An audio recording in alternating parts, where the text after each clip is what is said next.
বন্ধুরা, আমি Susmita Kolkata college street থেকে বলছি।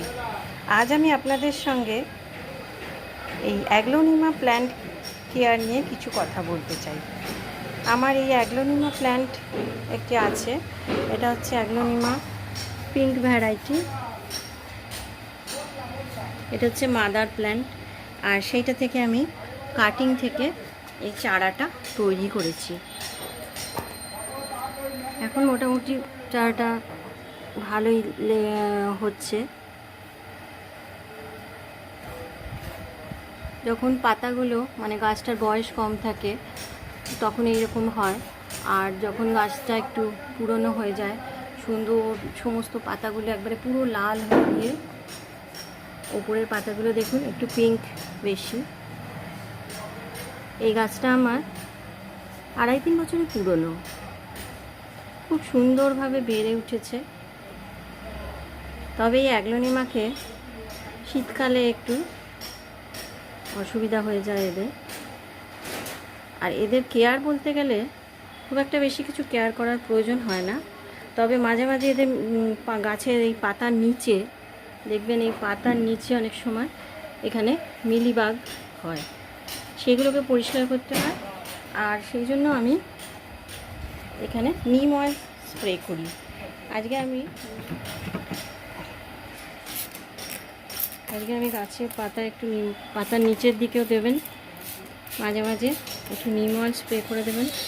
আর যদি দেখেন যে মিলিবাগ হয়েছে তাহলে সেগুলো একটু জল দিয়ে হাতে করে ওগুলোকে পরিষ্কার করে দেবেন, তারপর মিলিবাগ আর হবে না। দেখবেন মাঝে মাঝে এটাকে আপনাকে লক্ষ্য রাখতে হবে যে পাতার তলায় মেনলি হয়, আর এই যেখান থেকে পাতা বেরোয় সেই জায়গাটা থেকেও হয় কিন্তু মিলিবাগ।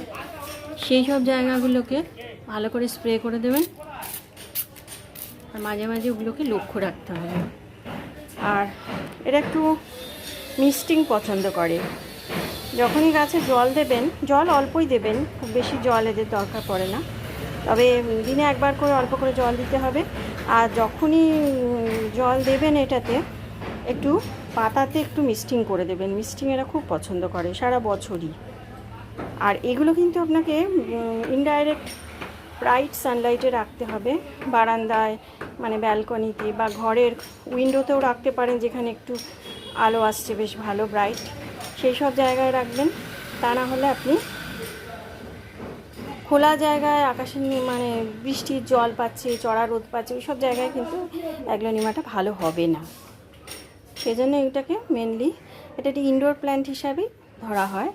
আর এটাকে আপনার রাখতে হবে কোনো ব্রাইট লাইট আসছে এরকম জায়গায়। এটাকে আপনি এরকম হ্যাঙ্গিয়েও রাখতে পারেন। আমি মাঝে মাঝে গাছটাকে এরকম হ্যাঙ্গিয়েও রাখি।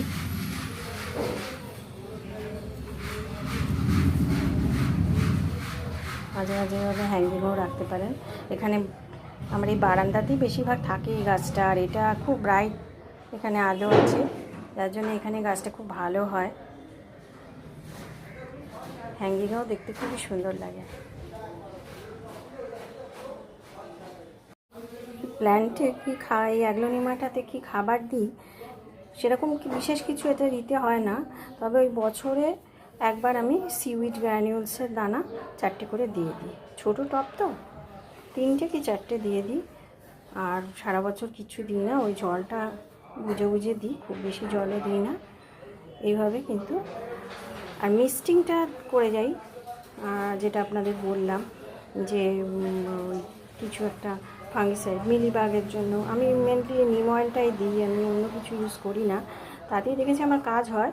প্রথমে জায়গাগুলোকে মানে সাদা সাদা যেগুলো হয়ে থাকে ওগুলোকে জল দিয়ে ভালো করে ধুয়ে নিই, আগে ধুয়ে পরিষ্কার করে নিই, তারপরে নিম অয়েলটা স্প্রে করলে দেখেছি বেশ ভালোই কাজ দিচ্ছে, আমার কোনো অসুবিধা হয় না। এইভাবে এই গাছটাকে আমি রেখেছি।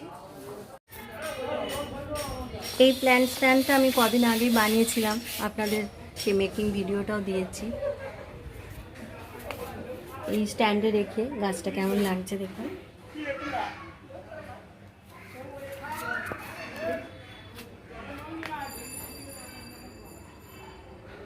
আমার খুব প্রিয় এই গাছটা। এটা আমি কিনিনি, আমার এক দিদি আমাকে এটা গিফট করেছিল, তার বাড়িতে হয়েছিল, ফেসবুকে ছবি দিয়েছে, সেটা দেখে আমি তো মানে ভীষণই উৎসাহিত হয়ে মেসেঞ্জারে জানালাম যে আমার একটা এই গাছ চাই। পরে দিদির সঙ্গে যখন দেখা হয়, দিদি আমাকে এই গাছের একটা ছোট চারা বানিয়েই দিয়েছিল। সেইটার থেকে আজকে আমি দুটো চারা করে নিয়েছি। আরও একটা চারা করেছিলাম, আমার বোনকে দিয়ে দিয়েছি, ওর কাছেও বেশ ভালোই আছে। এটা আমার বাগানের সবথেকে প্রিয় একটা গাছ। ঠিক আছে বন্ধুরা, আজ তাহলে চলি।